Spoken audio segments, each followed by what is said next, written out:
knowing that we have 7,500 of our own nuclear weapons that we could hit them back with, it just doesn't make sense. But then I found an article in the Washington Post a while back called "For the Pentagon, Asia Moving to the Forefront." And the article says that we are going to manage China. The United States is going to manage China. The article says that we're going to double our military presence in the Asian Pacific region. In fact, we're now lengthening and widening the runways on Guam and Wake Island in the Pacific to handle the B-2 bombers. And also, we're now pre-positioning cruise missiles on Guam. And we're going to deploy theater missile defense systems in Japan, what we now call our unsinkable aircraft carrier, where today we have 40,000 U.S. troops deployed. And right next door to Japan, and South Korea, where we have 40,000 U.S. troops deployed, and where Bush is now heating up tensions between the United States and North Korea, we're going to deploy theater missile defense in South Korea, which will only anger the North Korean government even more, making them feel like we are closing in on them and that they must respond by escalating their own military hardware. We're going to deploy theater missile defense 90 miles off the coast of mainland China in Taiwan, which will make China feel like they've got to respond and they've got to go now and build more nuclear missiles to meet this growing threat. You know, after 9/11, I began to look at this whole map of this Asian Pacific region a lot differently. Previously, I was just looking at the coastal region along China's coast, where the United States is talking about deploying these theater missile defense systems. But after 9/11, I now look at China's inland border, an area that we now call Central Asia. We know a lot more about it today. We know that the United States has set up bases now in this Central Asian region, and that, as President Bush has said, we're going to be there a long, long time.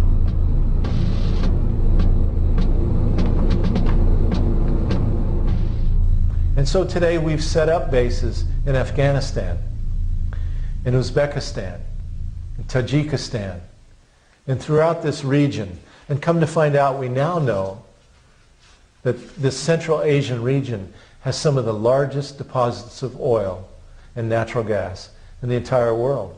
Uzbekistan has the largest gold mine in the entire world.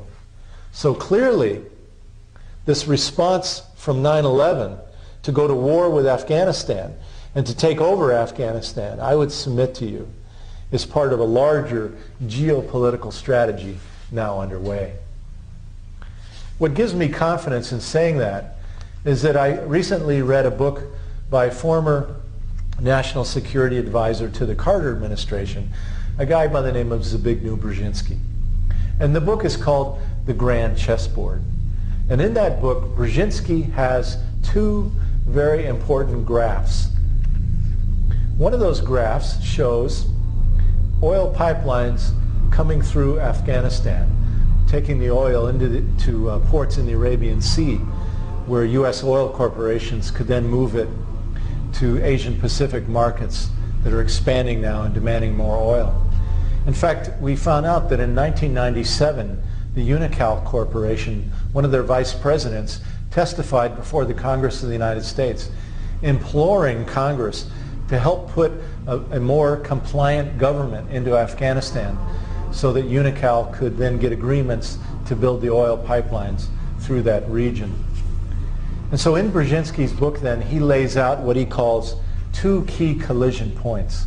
That if the United States is going to control the oil and control the markets in this emerging Asian Pacific region, the one collision point is the coastal region along China, where today we're moving to deploy theater missile defense systems.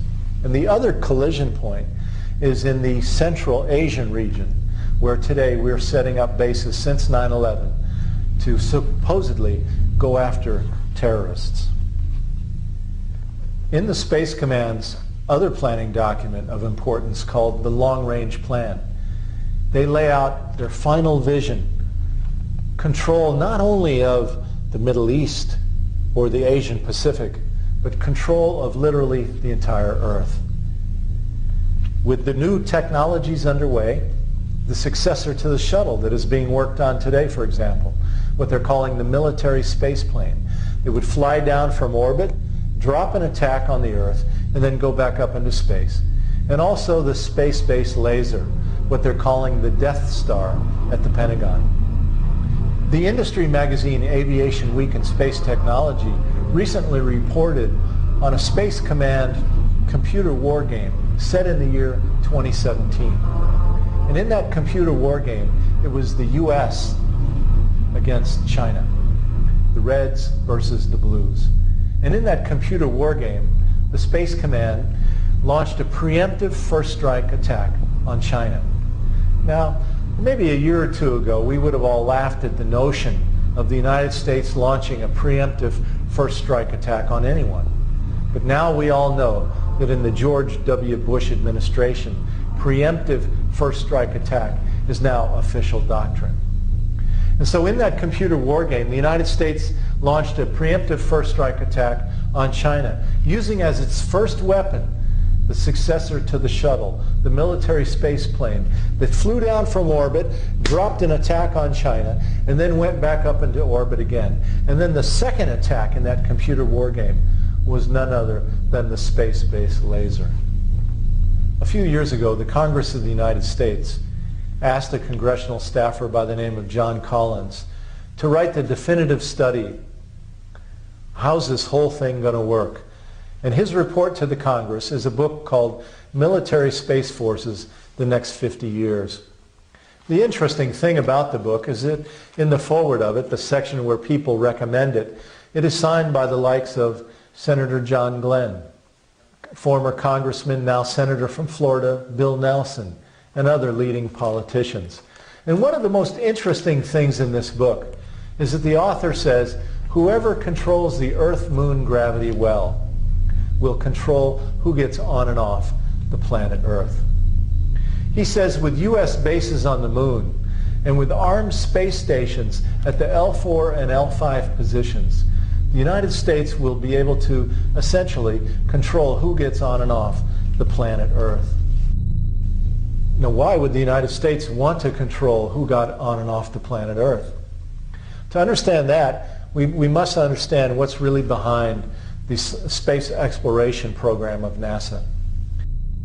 In another book, written by a NASA scientist this time, called Mining the Sky, Untold Riches from the Asteroids, Comets, and Planets, John Lewis reports that there is gold on the asteroids, there's magnesium and cobalt and uranium on Mars, and there's helium-3 and water on the moon. And he says whoever gets to these planetary bodies and controls them is going to be rich beyond anything ever known.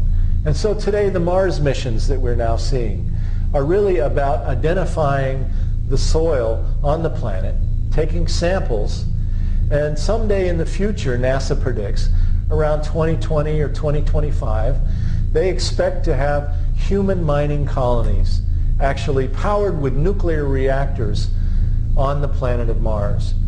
And NASA has said that when the day comes when the corporations, the aerospace industry, can actually turn profit mining the sky, they're going to privatize the entire operation so that after you, the taxpayers, would have paid all the years of research and development, when the time came to make money, they're going to privatize. And in fact, there's a bill pending in Congress that would make all profits in space tax exempt. But there is one problem. It takes a year to get to Mars. They say so long that an astronaut's body would turn to jello because of space radiation.